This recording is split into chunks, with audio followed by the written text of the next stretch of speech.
जर तुम्हाला तुमच्या राहत्या घरात सतत असे काही भीतिदायक अनुभव येत असतील आणि त्यामुळे जर तुम्ही तुमचं राहतं घर बदलत असाल, पण घर बदलूनही तुम्हाला भीतिदायक अनुभव येणं काही थांबत नसतील, शिवाय आधीपेक्षा जास्त भीतिदायक अनुभव येत असतील, तर अशा वेळी तुम्ही काय कराल? अशीच एक गोष्ट घेऊन आज आपल्या शोवरती जगदीश सोमाजी आलेले आहेत. तर कुठेच वेळ न घालवता आपण वळूयात आपल्या आजच्या पॉडकास्टकडे. आज आपल्या शोवरती जगदीशजी आपल्याच चॅनलचा फॉर्म भरून आपल्या शोवरती आलेले आहेत आणि ते आज त्यांच्यासोबत जे काही किस्से घडलेत, भीतिदायक किस्से घडलेत, ते आज आपल्या सर्वांना सांगणार आहेत. नमस्कार, माझं नाव जगदीश. मी आज भिवंडीवरनं आलेलो आहे ओके. आणि माझ्याबरोबर जे घडलेलं आहे सुरुवात ती मी करतोय. त्या गोष्टीला 15 वर्ष झाली. 15 ते 16 वर्ष झालेली आहेत. सुरुवात माझा छोटासा व्यवसाय मी घरनंच करत होतो माझ्या.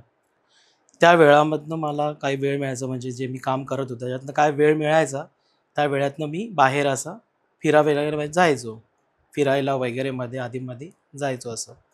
एक दिवस असं झालं होतं की मी घरातनं 7:00-7:30ला निघालो होतो बाहेर. सकाळी संध्याकाळी. संध्याकाळी 7:00-7:30ला मी निघालो होतो राऊंड मारण्यासाठी. घराच्या मागे 2-3 बिल्डिंगी आहेत अशा जुन्या घराच्या मागून. 2-3 बिल्डिंग आहेत. तिथे एक असा एरिया आहे, सोसायटी आहे, तर ती नवीन चालू आहे बांधकाम. त्या एरियामध्ये मी असा राऊंड मारण्यासाठी गेलो होतो. राऊंड मारता मारता असे रात्री 9 वाजून गेले. 9 वाजून गेल्यानंतर समोरून एक स्कूटर आली. स्कूटर आल्यानंतर त्या माणसाने खिशात हात घालून एक कागद काढला आणि मला दाखवलं, ये अच्छा. ॲड्रेस कहाँ पे है. ॲड्रेस नाही म्हणाला, पण दाखवला असा. हम्म. मी पाहिलं ते. त्यानंतर मला काय समजलंच नाही काय झालं. त्यानंतर ते बघितल्यानंतर मी त्याच्या गाडीवरनं गेलो. मला समजलंच नाही. ओके. त्याची बजाज चेतक होती जुनी. त्यानंतर आमच्या इथे एक भिवंडीमध्ये एक पाईपलाईन एरिया आहे. पण जेव्हा मी त्या माणसाला ज्यांनी मला कागद दाखवलं, म्हणजे त्याच्यावर मी त्या माणसाबरोबर त्या पाईपच्या खाली होतो. ओके. तिथं पाहिल्यानंतर थोडंसं मला असं वाटलं की मी शुद्धीवर आहे असं मला वाटलं. असं म्हणजे थोडं कळत होतं की मी इथे कसा बसलोय. आणि मी मागं वळून बघतो तर ज्याला मी ॲड्रेस विचारलं ना, की तो माझ्या मागे होता. म्हणजे थोडासा हलका बघितला मी, तो माझ्या मागे होता. तेवढ्यात बघितल्यानंतर एक थोडंसं मला परत असं जाणवलं की मी एकदम ब्लॅकआउट होतो ना, तसं मला एकदम ब्लॅकआउट जाणवलं. आणि तितक्यात मला असा एक पूर्ण असा लाल रंगाचा असा चेहरा असतो ना, मोठा असा लाल रंगाचा चेहरा दिसला मला एकदम. आणि मला बोलतो, तू इथं कसा आला बोलला. आणि पटकन माझा हात पकडला, उजवा हात पकडून मला डायरेक्ट तिकडनं एका सेकंदात खाली आणला त्यांनी. मला कळलं ना मी खाली कसा आलो. कोणी खाली आणलं? ते चेहरा जे चेहरा दिसत होता ना, तो फक्त चेहराच दिसतो मला, अजून पण दिसतो मला चेहरा अधूनमधून. त्यांनी मला खाली आणला. म्हणजे त्याचा चेहरा असा होता ना, तो कोणी पाहू शकत, इतका भयानक चेहरा. तो पूर्ण लाल लाल रंग असा चेहऱ्याचा, रक्ताने माखलेला असतो ना तसा, खपल्या वगैरे चेहऱ्याच्या निघालेल्या असतात ना, तसाच त्याचा चेहरा होता. त्यांनी मला एका सेकंदामध्ये खाली आणला होता. एका सेकंदात आणल्यानंतर मला तिथे जाग आली, म्हणजे मी इकडे कसा आलो एवढ्या रात्री. 9-9:30 वाजलेत आणि याच्या रात्री मी आलो कसा, मला समजलं नाही. तिथून मला कळत नव्हतं काय झालं हे. म्हणजे मी बसलो गाडीवरती, तेच विचार करत होतो.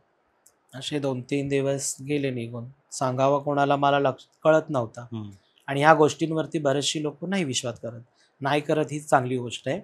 पण सांगू तरी कोणाला, माझ्या लक्षात नव्हतं येत की आपला जवळचं कोण आहे किंवा दुसरा कोणाला काय सांगू. मला लक्षात नव्हतं येत मी कोणाला सांगू म्हणून. 2-3 दिवसानंतर अमावस्या आली होती. अर्धी अमावस्या होती. दुपारून 3-3:30ला लागते. दुसऱ्या दिवशी 4-5ला संपते. म्हणजे मधला गॅप असतो तो. आणि त्या 2-3 दिवसामध्ये मला काय झोप माझी व्यवस्थित होत नव्हती. आणि तेव्हा मला त्या दिवशी झोप लागली. 3:30 पर्यंत मला झोप लागली. झोप लागताच मला जे चेहरा जो होता ज्या पाईपलाईनवरती, तो मला त्या व्यक्तीने मला खाली आणला, तो चेहरा जो होता त्याचा मला भास होत होता. बाहेर उभा आहे असा. बाहेर आमच्या इथे तुळशी वृंदावन आहे. मला असं वाटत होता की तो बाहेर उभा आहे. त्या झोपेमध्येच, हलक्या झोपेमध्ये, झोपेत अच्छा. आणि 3:30ला असा वाटत होता. त्या झोपलो होतो आणि घरात प्रवेश केला त्यांनी. असंच माझं घर खालती आहे. त्यांनी घरात प्रवेश केला आणि सगळे दरवाजे तर बंद होते. घरात प्रवेश केला आणि माझा तेव्हा जेव्हा हात हात धरला ना, पकडला उजवा. तेव्हा ते मला जाणवलं होतं ना, तसंच मला ते जाणवलं. उजवा हात. ते मला जाणवलं. जाणवल्यानंतर मला ते बरं वाटत होतं. जे हात पकडला ना, की मला फार बरं वाटत होतं. सेक्युअर्ड वाटत होतं. हां, मला एकदम रिलॅक्स वाटत होतं हात पकडल्यावरती. मला त्याचा अनुभव अजून होतो. जेव्हा मी कधी टेन्शनमध्ये असलो किंवा कुठल्या विचारात असलो, कुठलं काम नसेल होत, तर मी झोपी गेल्यावर त्याचा अनुभव होतो मला. अच्छा. झोपलो ना, की पटकन तोच चेहरा तिकडचाच दिसतो मला. तिकडचाच. आधीमध्ये कुठे दिसत नाही मला, की ते माझ्या समोर येतो आणि माझा हात पकडतो. त्यानंतर मला तिथंच म्हणजे झोप आली चांगली. मला एकदम सकाळी उठल्यावर फ्रेश वाटत होता. 10:00-10:30ला उठलो मी. मला एकदम मग चांगला वाटत होता. असे म्हणजे दिवस चालू होते. चालता नंतर मी थोडा माझा व्यवसाय माझा घरनं व्यवस्थित चालू होता. त्यानंतर माझ्या छोट्या बहिणीनी, तेव्हा ती लहान होती 15 वर्षाची, 14 वर्षाची असेल. तिने आणि दादानी मला शॉप घेऊन दिला मार्केटमध्ये. हां, तर माझं काम मी तिथे व्यवस्थित करत होतो. तिथे काम करताना त्या बिल्डिंगच्या खाली शॉप होता माझा. बिल्डिंग होती, म्हणजे बिल्डिंगमध्ये लोकं राहत होती. त्याच्या खाली माझा शॉप होता. दुपारच्या वेळेस पाऊस फार पडत होता. तर मी झोपलो, म्हणजे दुकानामध्ये झोपलो. दरवाजा बंद केला आणि झोपलो होतो. तो पण टाईम 3:30चा होता, दुपारचा टाईम. झोपल्यानंतर एक असं भयानक असा व्यक्ती माझ्या डोक्याजवळ बसला. म्हणजे बसला असा जाणवत होतं. मी कसं तरी डोळे उघडले आणि डोळे उघडून वर बघितलं.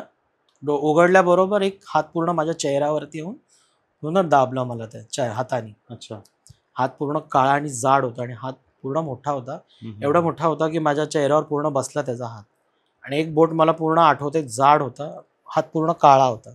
त्या हाताचा नख मोठा होता असा एक. बाकी ही तुटलेली बोट होती इकडची. एक असा एक त्याने मला पूर्ण दाबलं होतं. ते कसं तरी ह्याच्याने जोर देऊन असा हे करून मी उठलो आणि खूप जीव घाबरा झाला होता. माझा हातपाय म्हणजे कापायला लागले. फार भीती वाटत होती मला. उठलो आणि बाहेर जाऊन दरवाजा उघडला. काचेचा दरवाजा आहे. तो उघडला आणि बाहेर जाऊन थांबलो जरा पाऊस आत येत होता. बाहेर थांबलो. अर्धा तास बाहेर थांबल्यानंतर जरा बरं वाटलं. आजूबाजूला बघतो तर कोणी नव्हतं. पाऊस फार जोरात चालू होता. थोडासा पाऊस शांत पण झाला होता. कोणीच नव्हतं. समोर एक रेशनचं दुकान होतं. 4:30-5 पर्यंत ते आले. मी बाहेरच थांबलो. मी आत नाही गेलो भीतीने आलो. मी त्यांच्याकडे गेलो.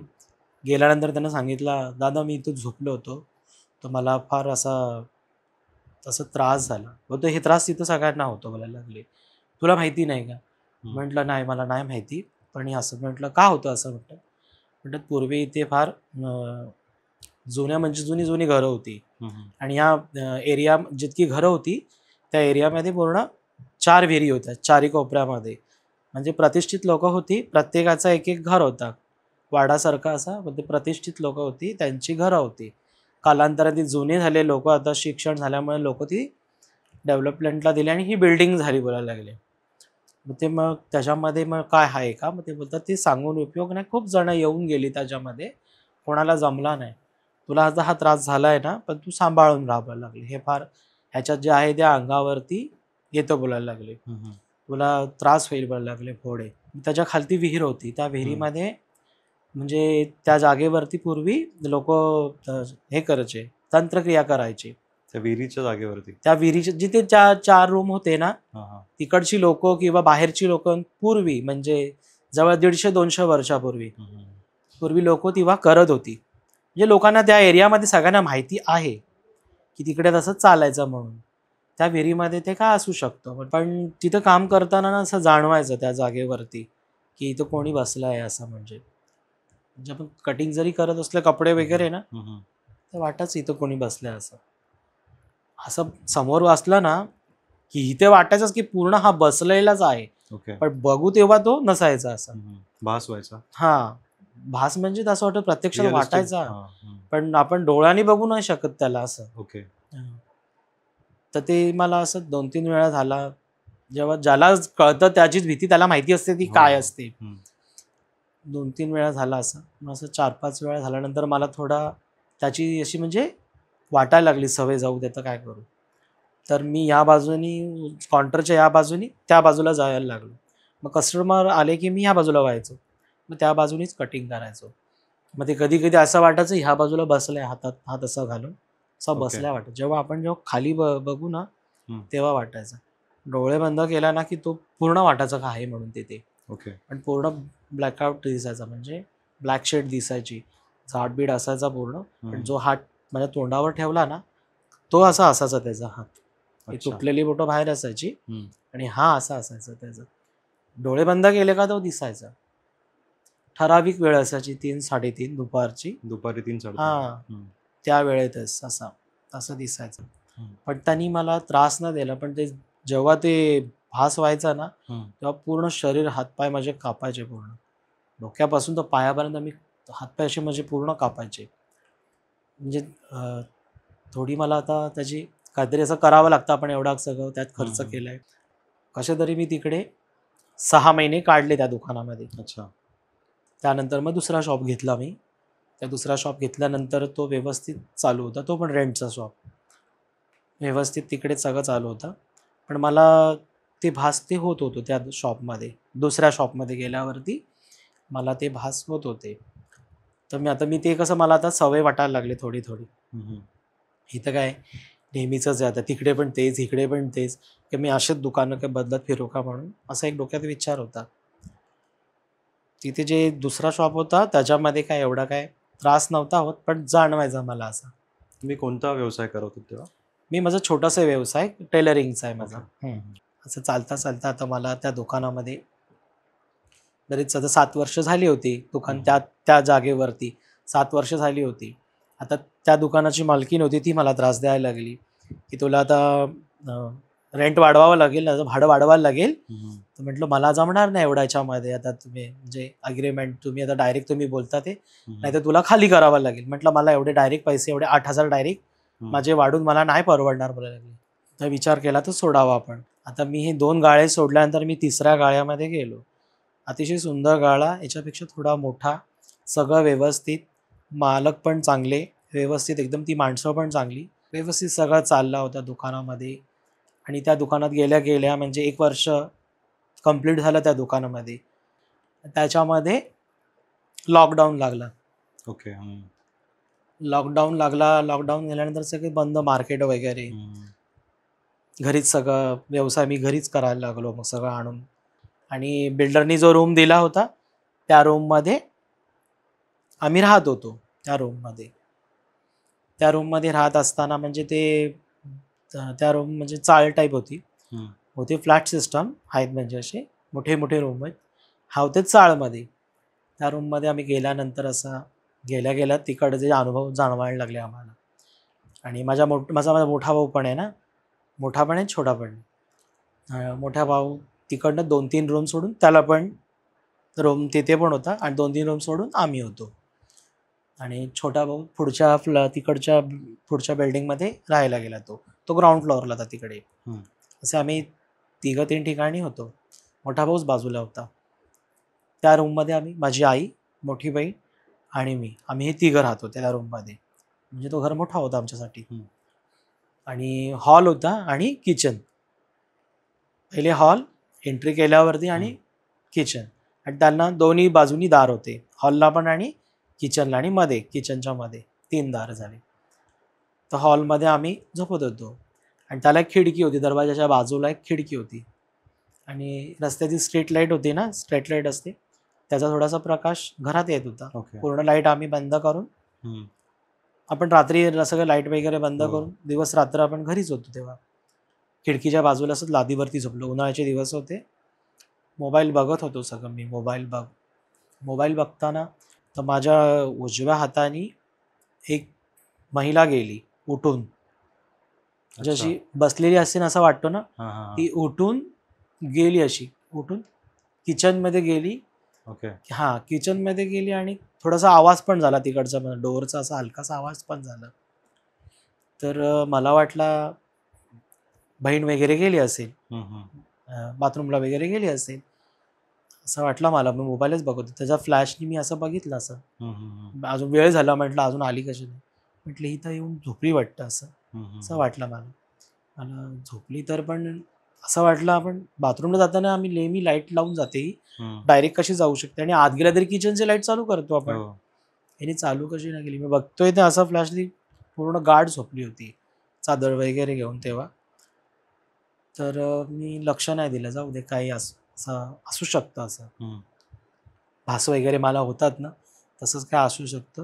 म्हणजे एवढं काय क्लिअर नव्हता दिसला, पण असं वाटत होतं एक एक स्त्री गेली, लाईट पिंक कलरची साडी, डोक्यावरती पदर, आणि हाईट कमी होती.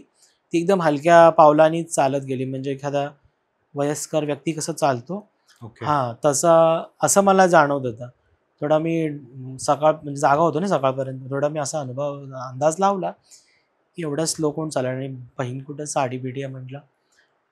अंदाज लावला की हे असंच काहीतरी असेल. म्हटलं हे काय चाललंय सगळीकडे, तेच भूतं मागं पुढे असू शकतं असं म्हणून विचार केला असा. 2-3 दिवसानंतर परत तसा अनुभव झाला मला. किचनमध्ये असं कोणी आहे असं, म्हणजे हे आपल्याला रात्री किती वाजता घडलं? रात्रीच्या 3:30च्या दरम्यान. मला 3:30ला समज दिसतं मला. ओके. हां, 3:30लाच. परत 3:30च्या दरम्यान मला असं वाटलं की कोणतरी असं वाकून बघतोय तिथून. तर म्हटलं काय असू शकते, हे परत तसंच आहे. तर माझी हिंमत नाही झाली आतमध्ये जायची. आतमध्ये हिंमत नाही झाली. सकाळ झाली. तर मी सकाळी उठल्यानंतर ना ते किस्से मी सांगायला लागलो की मला असं असं ते जाणवलं 2 दिवसाआधी पण इथे असं झालं होतं. आणि बोलते तिकडं मग नंतर मी बघितलं एकदा किचनमध्ये पण असं वाटत होतं की आत जाऊन कोणी डोकावून बघतोय मला. अच्छा. माझी आई बोलते काय नसतं असं, काय नाही, लक्ष नाही दिलं. तर माझी बहीण बोलते नाही, बोलते आई मी बघितला, बोलते एक म्हातारी, बोलते खिडकीजवळनं ना एकदा बोलते उठली इकडनं, मी झोपली होती पण ते उठली इकडनं खिडकीजवळ आणि डायरेक्ट किचनमध्ये गेली. ओके. किचनमध्ये गेली. आमच्याकडे ह्या प्रकारच्या खुर्च्या आहेत, तर ती आम्ही मागच्या दाराला लावतो आम्ही अशी. तर बोलते इकडनं गेली आणि ती समोर जाऊन बसली, बोलते चेअरवर. त्या चेअरवर जाऊन बसली. बोलते मी बोलते घाबरली, बोलते मला स्वप्न आहे का काय मला कळलं नाही. बोलते मी झोपली. आमच्या आईला बोलते आमच्या ह्या गोष्टीवरती विश्वास नाही करत, बोलते असतं असं नसतं, काय नसतं, बोलते एवढे आयुष्य आम्ही काढला, बोलते तुम्हाला का आता भूतं दिसायला लागली का, तुम्हाला घरात दिसतात बाहेर दिसतात, बोलते तुम्हीच भूत आहेत, बोलते अशी बोलायला लागली. तसं काय नाही आहे, थोडं तुम्ही आपण देवाचं नामस्मरण केलं ना की या गोष्टी थोड्या आपल्याला थोड्या शांत होतात बोलायला लागले. मी असंच मोबाईलमध्ये आपल्या देवाचं वगैरे बघत गेलो. मला देवीचे वगैरे, मला महाकालिकेचा आवड आहे फार, तर ते बघत गेलो मी असंच. आणि त्यानंतर हलका म्हणजे लॉकडाऊन थोडा दुसरा स्टेप होता ना, दुसऱ्या टप्प्यावरती थोडं हलके टायमिंग दिला होता शॉप उघडण्यासाठी. हां, ते काम असं माझं चालू होतं. तेव्हा मी गेल्यानंतर माझं काम चालू असताना माझ्याकडे माझे जे जुने कस्टमर आहेत, भरपूर लोक आहेत तसे, त्यांचं आता जे माझ्याकडे जे कस्टमर येतात मी त्यांचं नाव नाही सांगू शकत. तर ती कस्टमर माझ्याकडे आले, नवरा बायको दोघं आले माझ्याकडे. आणि मी नवीन तिसऱ्या गाळ्यामध्ये दुसरा शॉप सांगितला ना त्याच्यात होतो मी. तर ते आले माझ्याकडे आणि ती लेडीज माझ्याकडे, म्हणजे त्या मॅडम त्या माझ्याकडे नेहमी येतात, त्या एकट्या येतात ना नेहमी. त्यावेळेस त्यांच्यावर त्यांचे मिस्टर आले. त्या आले तर त्यांनी पिशवी वगैरे ठेवल्या माझ्याकडे. मला सगळं विचारलं कसं बाळा वगैरे सगळे बोलले. म्हटलं हां मी ठीक आहे, तुम्ही कसे सगळं. तर मला जमलं नाही, बोलतात हे लॉकडाऊनमध्ये कपडे खूप झाले, मी आली, बोलते यांना घेऊन. बोलते हे माझे मिस्टर आहेत. म्हटलं नमस्कार म्हटलं त्यांना. आणि त्यांनी पिशवी ठेवली आणि म्हणतात मॅचिंग सेंटरमध्ये जाऊन येते बोलले, तुम्ही बसा. मिस्टरांना बसवलं बोल. आणि बसल्यानंतर बसले आणि आधी ते मोबाईलवरतीच होते, ते बसले होते आणि त्यांचे मेसेज गेल्या. त्या गेल्यानंतर अर्ध्या तासांनी येणार होत्या.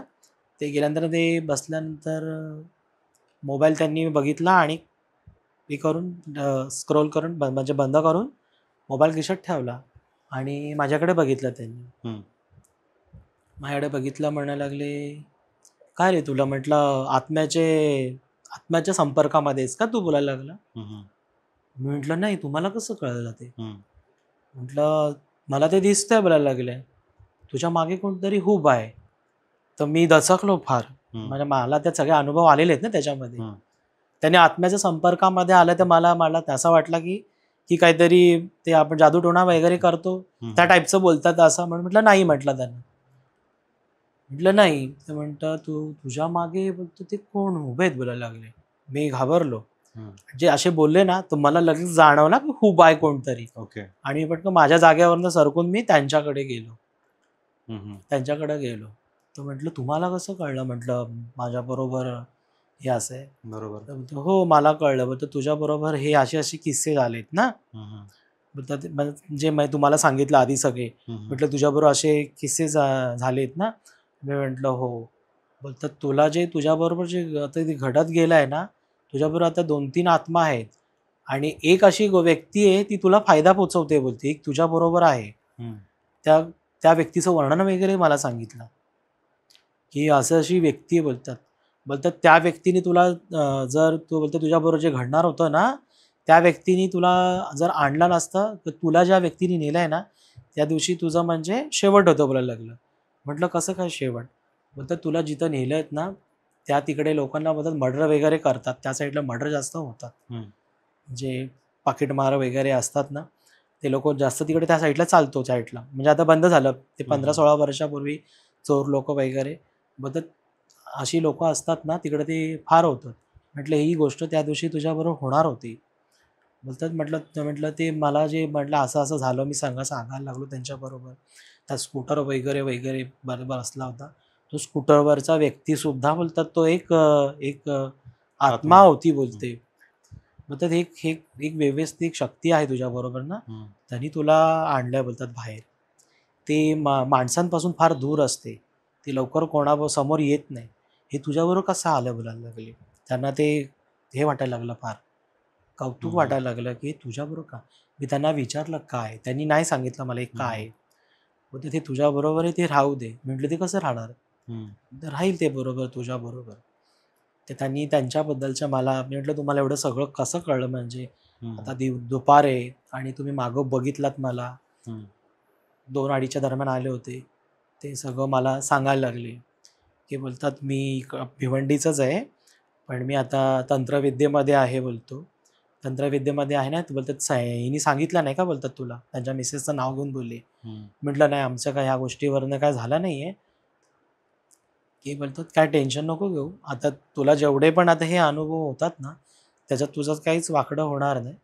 ते जे तुझ्याबरोबर आहे ना, ते तू सांभाळून ठेव." म्हटलं, "ते कसं राहतं ते?" "ते आहे, तुला ते काय आहे ते तुला मी समजावेन." म्हणजे थोडं-थोडं मी हम्म. सगळं सांगत जाईन ते काय आहे, काय नाही, कसं होईल ते. ते मला असं त्यांच्यापासून मग ते भेटल्यानंतर माझं फार म्हणजे त्यांच्या त्यांच्या संपर्कामध्ये आलो. ते महाकालिकेचे मोठे उपासक आहेत ते. ओके. त्यांनी मग मला त्यांच्या कॉन्टॅक्टमध्ये ठेवलं त्यांनी. त्यांना बोलतात, "तुला लोकं या गोष्टी हासिल करण्यासाठी किती कार्य करतात, काही काय करतात, हम्म. लवकर होत नाही. तुला म्हणजे डायरेक्ट मिळालेलं आहे." बोलतात. हे त्यांना फार कौतुक वाटत होतं. म्हणजे तुला कसं काय भेटलं म्हणजे हे? हम्म. म्हटलं, "मला हे काही माहितीच नाही. ते काय, काय नाही." बोलतात, "ते तुझ्या समोर आलं हीच मोठी गोष्ट आहे." बोलतात एवढा. तुला चेहरा दिसतो त्यांचा. ते लाल चेहरा दिसला तेच आहे का ते? हां. ओके. त्यांना लगेच समजलं ना. हम्म. त्यांना मला कुठे भूतांचा अनुभव आला, कुठली भूतं आहे आणि माझ्या हम्म. मागं कोण आहे, घरात काय होतंय त्यांना लगेच समजून आलं. पण त्यांना ते दिसलं ना, मग त्यांनी बोलतात, "काय वेळ म्हणजे भीतीची काही गोष्टच नाही आहे." बोलतात आता. "ते सांभाळून तू राहा." तसं चालले होते दिवस आपले छोटे-मोठे दिवस असे. लॉकडाऊन पण होता आणि ते दोन्ही घरं आमच्या आजूबाजू असल्यामुळे त्या घरामध्ये मला अनुभव आला. माझ्या बहिणीला अनुभव आला. हम्म. चालू होतं. तर आमच्या बाजूला एक मुलगी राहत होती. तिचं नाव लीना. तिला 2 मुलं आणि ते पण रेंटवरती होती. म्हणजे पूर्ण रेंटला देतात तिथे. हम्म. ती होती. तर आम्ही त्यांच्या बाजूला राहत होतो. आणि 2 घरं सोडून दादा राहत होता. सगळं म्हणजे आम्ही राहून थोडं काम पण चालू होतं ना. तर एकदा संध्याकाळच्या टायमाला म्हणजे तिला 7:30-8 वाजता मागच्या दारामध्ये आम्ही आम्ही जर आम्ही जिथं राहतो त्यांचा आणि आमचा दार जवळ-जवळ उघडल्यावरती म्हणजे मध्ये पिलर फक्त. ओके. त्यांचा दरवाजा आणि आमचा मागचा दरवाजा. तर तिने तो उघडून कशासाठी बाहेर गेली होती ती. बाहेर घेऊन ती खूप किंचाळ ती आतमध्ये आली पटकन. अच्छा. हां. आली तर तिचा नवरा बडबड, "का आला? का आला?" ते लोकं हिंदी बोलतात. "क्या हुआ? क्या हुआ?" आहेत मराठी ते. "क्या हुआ?" बोलतात ती बाहेर कोणतरी बसलाय बोलतात ते. ती घाबरली बोलते कोणतरी पिंक साडीवरती बसलाय. बरोबर दारातच ओके. बसलाय. किती वाजता हे? 7:30-8च्या दरम्यान. संध्याकाळी. हां, संध्याकाळी. ती खूप म्हणजे घाबरून ती आली आतमध्ये. "देखो कोई बैठा है देखो, देखो" म्हणून. बघा ती बोलते. हां, कोणतरी व्यक्ती बोलते पिंक साडीवरती एवढे कसं एवढं म्हणजे आत्ता येऊन आपल्या एरियामध्ये. तो बघतो तर कोणी नव्हतं. तो ते पिंक साडीवरती. आम्ही सगळे गेलो. तर माझी ताई पण सांगायला लागली, "हो, हो, आमच्या घरात होती" बोलते. मागच्या इथंच बोलते. त्या बाजूला आम्ही उतरलो ना सगळे, त्या बाजून त्या दरवाजाला. तर ते इथेच ते आम्ही खुर्ची ठेवतो ना, चेअर ठेवतो त्याच्यावरती ती बसली होती. तर आमच्या घरातनं बोलते खिडकीतनं बोलते तिकडं गेली.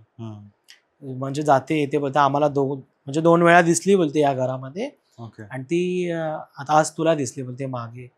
ती घाबरली. मग त्या तिथून त्यांनी तो तिकडचा रस्ताच बंद करून घेतला. अच्छा. म्हणजे दरवाजात त्यात जात येत नव्हती ती. रात्री संध्याकाळ झाली की 6 वाजले की ती बंद करून टाकायची ती. म्हणजे ती एवढी घाबरली होती. असे दिवस चालले होते. छोटे-मोठे दिवस चालले होते. आणि बाजूला आमचा दादा राहत होता. आणि माझ्या भावाचा मुलगा तेव्हा छोटावाला 4 वर्षाचा होता. त्याकडे सायकल होती छोटी. लहान मुलांची असते ती डबल सीट. त्या सायकलवरती तो खेळायचा तो. पूर्ण दिवस शाळेबांधव होते ना सगळे. तर तो घरात खेळायचा असा. तर मी दुपारच्या यायचो त्याला काय पण काहीतरी खाय प्यायला वगैरे मी येताना आणायचं. घेऊन यायचो मी दुपारच्या. तो सायकलवर खेळत असताना तो मला काय आणलं काका काय आणलं खायला. असं मी ठेवला टेबलावरती आणि आत गेलो किचनमध्ये. किचनमध्ये गेलो तर तो बोलतो काका बोलतो 2 प्लेट आण. बोलतो मला 2 प्लेट आण. तो छोटा बोलतो 2 प्लेट कशाला एकच घे. बोलतो नाही 2 प्लेट आण. बोलतो ह्याला पण दे आणि मला पण दे. ओके. मी बोललो कोणाला देऊ. तो ह्याला बोलतो सायकलवर बसला ह्याला. तो छोटा मुलगा बोलतो माझा भावाचा मुलगा बोलतो छोटा. बोलतो ह्याला पण दे. मला लक्षात नाही होतं. बोलतो कोणाला रे बोलतो मी मागे पुढे बघत होतो. बोलतो ह्याला बोलतो सायकलवर बसलो. बोलतो हा माझा फ्रेंड आहे ना बोलतो ह्याला पण दे. तो आत्ताच आला. मी दाचकलो म्हटलं ह्याला पण त्रास व्हायला लागला की काय छोट्या पोराला. मी घाबरलो म्हटलं हा असं का बोलतोय. त्याला मी एका प्लेटमध्ये दिला. त्याला मी आलो ना मग तो गप झाला तो माझा भावाचा मुलगा. म्हणजे तो दिसेनासा झाला असेल तो छोटा मुलगा. ओके. तो त्यानंतर गप झाल्यानंतर मला विचार पडला ह्याला कसं काय दिसायला लागला. की छोटा मुलगा ते पण छोटासा मुलगा बोलतो आणि ह्याला पण दे बोलतो. तो खेळायला लागला. पण तेव्हा तो मागे वळून मग सायकलवर बसून बोलत होता ना तर तसं बोलत नव्हता. आणि मग त्यांनी घेतला त्यांनी खाल्ला पिल्ला त्यांनी ते मी आणलेलं ते आणि खेळत होता. मी घरात गेलो आणि आईला बोललो हा असा बोलायला लागला भावाचा मुलगा छोटा की ह्याला पण दे. तर बोलते तुला परत तेच का डोक्यामध्ये. बोलतो असं का करतो बोलते ती लहान मुलं आहेत बोलतात ते अशाच खेळतात. शांत झालो जाऊ दे. तो खेळता खेळता असं तो बोलायला लागला म्हणून तो एक इन्सिडेंट झाला त्याच्याबरोबर त्या मुलाबरोबर. ते चालू होतं. पण तो कसा माहिती आहे का सकाळी उठला ना बरोबर त्याला शाळेत जायसाठी उठवायचो ना तो टायमिंग असायचा. त्याला जर उठवला ना तो एवढा जोरात रडायचा नाही. त्याचा आवाज 2-3 बिल्डिंग पार जायचा सकाळी. त्याचा आवाज एवढा म्हणजे कर्कश होता ना त्याचा आवाज की त्या सगळे बिल्डिंगवाले बोलायचे की 7 वाजले 6:45 वाजले हा उठला. म्हणजे ते बोलायचे हा रडतो. याचा आवाज एवढा कडक होता म्हणजे एवढा आवाज जायचा. तो गप्प त्याच्या मर्जीने व्हायचा तो. आणि एवढा जरा रडायचा ना त्याचा आवाज त्याला सहन नाही व्हायचा.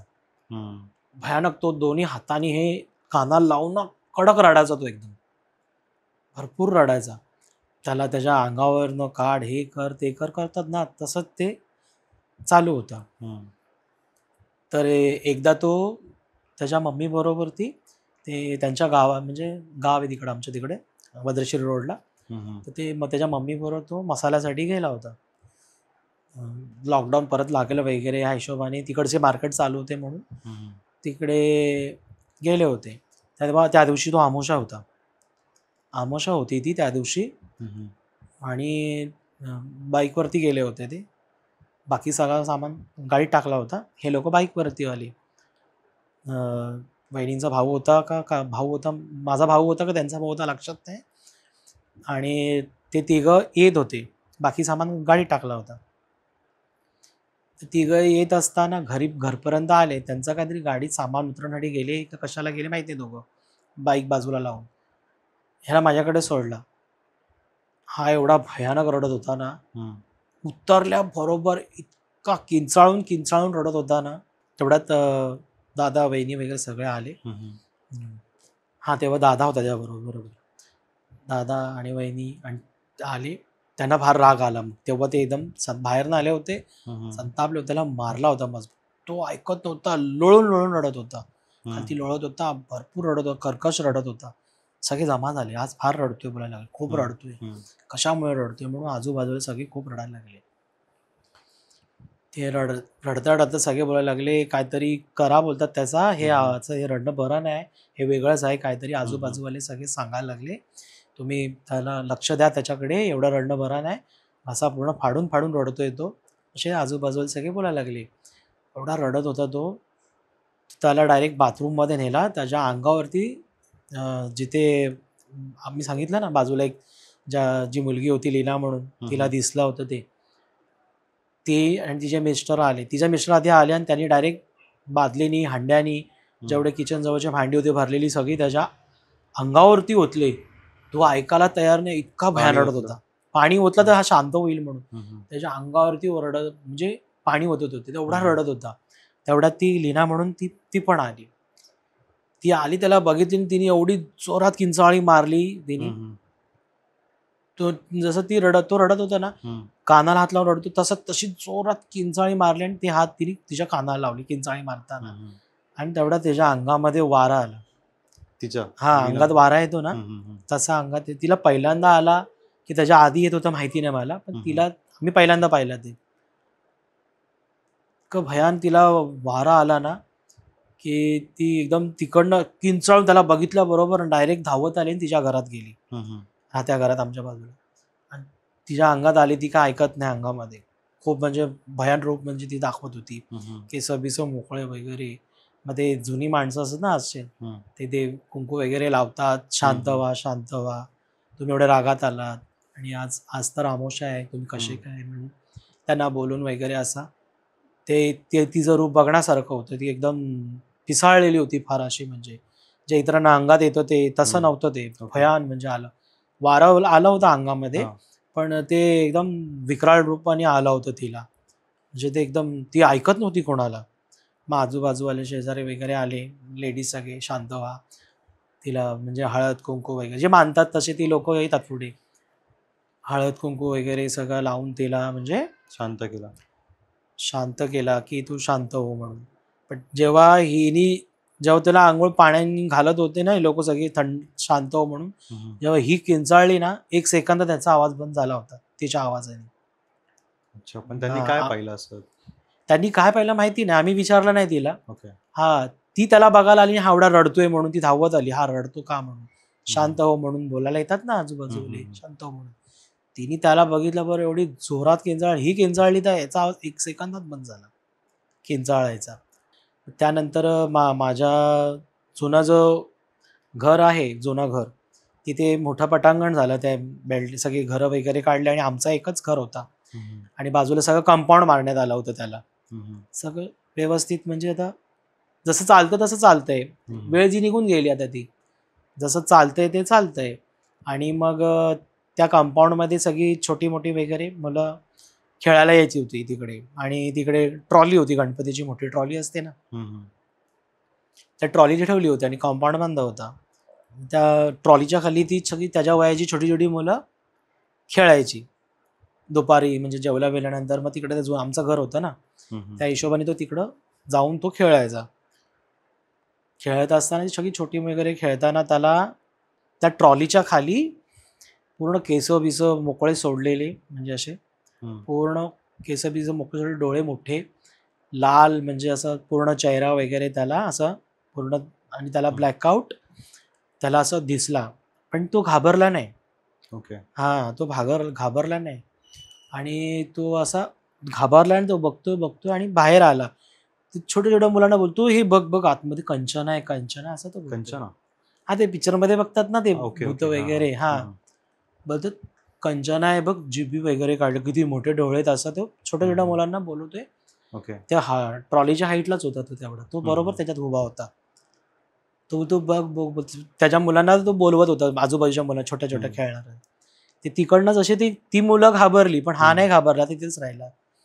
ती सगळी पोरं पळाली, हे कोणतरी आहे, कोणतरी आहे म्हणून ती पोरं पळाली. आणि मग घरी आला, नंतर मी घरीच होतो. घरी आल्यानंतर मला बोलतो, "काका बघ, कंचना दिसली," बोलतो मला आज. हम्म. बोलतो, "कंचना दिसली," बोलतो आज, त्या ट्रॉली खाली होती, असं तो बोलायला लागला. मी बघितला बोलतो. मी म्हटलं, "त्याला कसं होतं त्याला?" मी वर्णन विचारत होतो. हम्म. बोलतो, "ट्रॉलीच्या खाली होते," बोलतो. "काका," बोलतो, "खूप मोठी होती." हम्म. हां. आणि बोलतो सगळा असा ब्लॅक ब्लॅक होता सगळीकडे, बोलतो. खूप केस मोठी होती, हम्म. आणि असे डोळे पण मोठे होते. डोळे पण मोठे होते. जीभ पण बाहेर होती, असं तो बोलत होता. आणि गळ्यामध्ये तो ना काहीतरी तो एक शब्द त्यांनी वापरला संस्कृतमध्ये मध्येच. हम्म. हां, मग ते त्याच्यात त्याला जे दिसलं ना, त्यांच्या गळ्यात काय होते ना, ते देवांना जे असतात माळा हम्म. वगैरे, किंवा हम्म. भूत पिशाच असो, काही असो, हम्म. त्या ज्या माळा असतात ना, आपण ती नावं नाही सांगू शकत. हम्म. त्या 3 माळांची नावं सांगितली त्यांनी मला, अच्छा. मोठी संस्कृतमध्ये. ओके. माझ्या त्या लक्षात नाही आले. तो मी असं टीव्ही पण बघतोय, आणि हां, मग असं होतं ना, असं त्याला विचारतोय. म्हणजे मला टीव्हीवर त्याला दाखवायचं होतं, की असं दिसतं का म्हणून. हम्म. हम्म. काय-काय ते फोटो मी टाकले. तर तो मला सांगतोय, मांडी घालून वगैरे बसला होता माझ्या पुढ्यात. तो असा होता, तसा होता, आणि ते खूप तो रोज बोलत होता, कंचना दिसली. आणि त्याचे आई-वडील जरा कडक स्वभावाचे थोडे, हम्म. माझे भाऊ आणि वहिनी. आणि तो मला सांगत होता, म्हणजे छोटा मुलगा असल्यामुळे ये जा त्या रूममध्ये, या रूममध्ये, या रूममध्ये 4 घरं तो फिरायचा. तर माझ्याकडे आला, मी त्याला विचारायला लागलो. मला बोलला ना, कंचना दिसली. हम्म. तर मी म्हणजे YouTubeला महाकालिकेचे वगैरे व्हिडिओज वगैरे बघतो ना. मला वाटलं तो ते बघून वगैरे बोलत असेल तो, मी बघतो हम्म. म्हणून. हां. पण तो मी जेव्हा पण टीव्ही लावतो, तो असंच त्यांना कार्टून लागतो मुलांना. हम्म. तो माझ्याकडे कधी बसला नाही, म्हणजे कधी आला पण नाही तो माझ्याकडे, आणि मी रात्री लावायचो. म्हटलं जर मी टीव्हीला बघत असेल, तर त्यांनी बघून त्याच्या डोक्यामध्ये आला असेल, तर बोलू शकतो. पण म्हणतो ह्याच्यात पण दाखवतो तरी हा बघत नाही ह्याच्यामध्ये. मी वेगळे फोटो वगैरे दाखवतो. हा बघत नाही, पण हा मलाच सगळं सांगतोय. तर त्यांनी जे बघितलं ना, त्याला जे दृश्य दिसलं ना, हम्म. त्या गळ्यामध्ये ना 3 असे माळा होत्या. माळा असेल, अजून काय असू शकतं ते 3. ते संस्कृतमध्ये मोठी नावं होती. ती त्यांनी बरोबर सांगितली. बाकी त्याला काय बोलताच येत नाही. ते इंग्लिशमध्ये बोलतात पोरं, आणि त्याला मराठीमध्ये थोडेसे बोलतात. बाकी त्याला ते संस्कृतमध्ये संस्कृत. कसं बोलला, आपण त्याला काय शिकवलेलं पण नाही काय, देवधर्माच्या काय गोष्टी. हम्म. संस्कृतमध्ये बोलला हा. असं तेवढं मला सांगितलं. सांगितल्यानंतर मी इकडं टीव्ही बघून ते सगळं ऐकलं मी, ते तो बोलतोय तो. ते 3 माळा, आणि मग तेवढं बघितलं. म्हटलं, "ते काय होतं रे गळ्यामध्ये?" नंतर नव्हतो सांगत तो. काहीतरी होतं बोलतो. म्हटलं, "त्याचं तू नाव सांगितलंस," म्हटलं 3 वेळा बोलतो वेगळं-वेगळं. "हां," बोलतो, "माळा असे होते," बोलतो. "माळा होते," बोलतो. "हारसारखे होते." म्हटलं, "नाव सांग ना त्याचं." हम्म. त्यांनी नावच नाही सांगितलं. आणि एक कपाळावरचं ते एक इथे काहीतरी मंत्र असतो. अच्छा. हां. ते पण 2 शब्दामध्ये सांगितलं त्यांनी मला. इकडचं इथे रेड होता बोलतो, आणि इथे बोलतो असं काहीतरी बोलला, आणि मंत्र बोलला तो. माझ्या नाही लक्षात आला. तो बोलला असा. आणि त्याच्याबरोबर ती असं 2 वेळा घडलं त्याच्यात. 2 वेळा नाही, त्याच्याबरोबर बरेच वेळा घडलं असं, म्हणजे छोट्या-मोठ्या. पण तो एवढा धीड झाला होता ना, तो घाबरायचा नाही. सारखी वारंवार दिसायची का ती? हां, तो धीड झाला होता. म्हणजे त्याच्यासाठी नॉर्मल होता ते भूत. ओके. हां, पण त्याला काही त्रास नव्हते देत. अच्छा. एक तो छोटा मुलगा, तो त्याच्याबरोबरच खेळायचा हम्म. घरामध्ये. त्या गोष्टी तर मी स्वतः डोळ्याने 2 वेळा बघितला. एक तर अचानक बघितला आणि 2 वेळा मी गपचूप बघितला.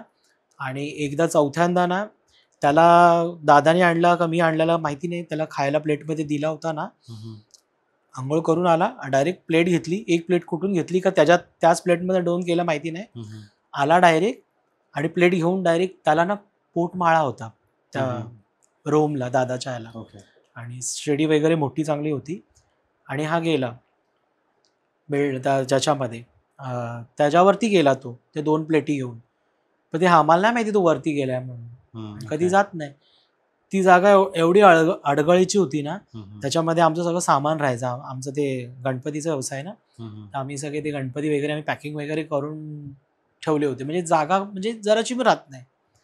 गणपती ठेवल्यावरती आपण एक गणपती ठेवल्यानंतर जराशी पण जागा राहते. एखादी मांजर वगैरे पण जागा नव्हती. एकावर एक लाईन कच्चा माल असतो ना, पूर्ण भरून टाकला होता. त्या 2 प्लेटी घेऊन तो त्या कोपऱ्यात जाऊन बसला होता आतमध्ये एकदम. आणि आम्ही ह्याला शोधतोय. म्हणजे आधी वहिनीने आवाज दिला, 10-15 मिनटं झाली, तुला अजून पाहिजे का म्हणून विचारायला गेली. तर हा नव्हता. मग तिला वाटलं आमच्या घरात आला असेल, डायरेक्ट इकडं आला असेल, खायला बसलो. आणि तो आमच्याकडे तर नव्हता. तर मी आलो होतो तेवढ्यात, मी त्याला भेटायला गेलो. तिथे म्हणजे तो तिथं पण नव्हता. म्हटलं इथं पण नाही, तिथं पण नाही. हा गेला कुठे? मग छोटा भाऊ तो दुसरीकडे राहत होता ना, मग त्याच्याकडे फोन लावून तो नाही, इथं नाही आला. जुना घराकडे खेळत असेल म्हणून तिकडे गेलो बघायला. मी सगळं चेक केला, हा कुठंच नाही. म्हणजे मग आम्ही आरडाओरडा केला, आवाज देतो त्याच्या नावाने आवाज देत होतो. तर नंतर तिकडनं त्याने आवाज दिला वरती. मग तो मी वरती आहे. अच्छा. हां, हलक्या आवाज होतो, मी वरती आहे.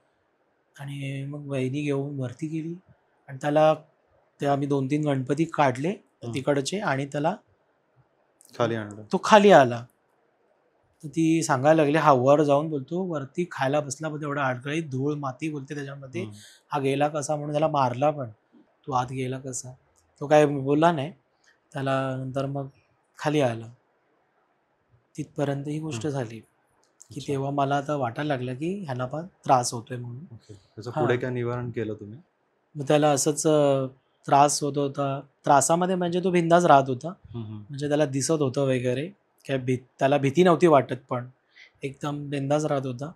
मग ह्या अशा त्रासामुळे आजूबाजू वगैरे सांगायला लागले, याला बाहेर दाखवा, काहीतरी तंत्रविद्या वगैरे उतारे वगैरे करून घ्या, की हे पुढे त्याला त्रास होणार. हे अंगामध्ये एकदा राहायला लागला, जास्त वेळ झाला का मग हे शरीर, ती व्यक्ती जी याच्या शरीरात जर काय घर केलं का लवकर ते सोडू शकत नाही.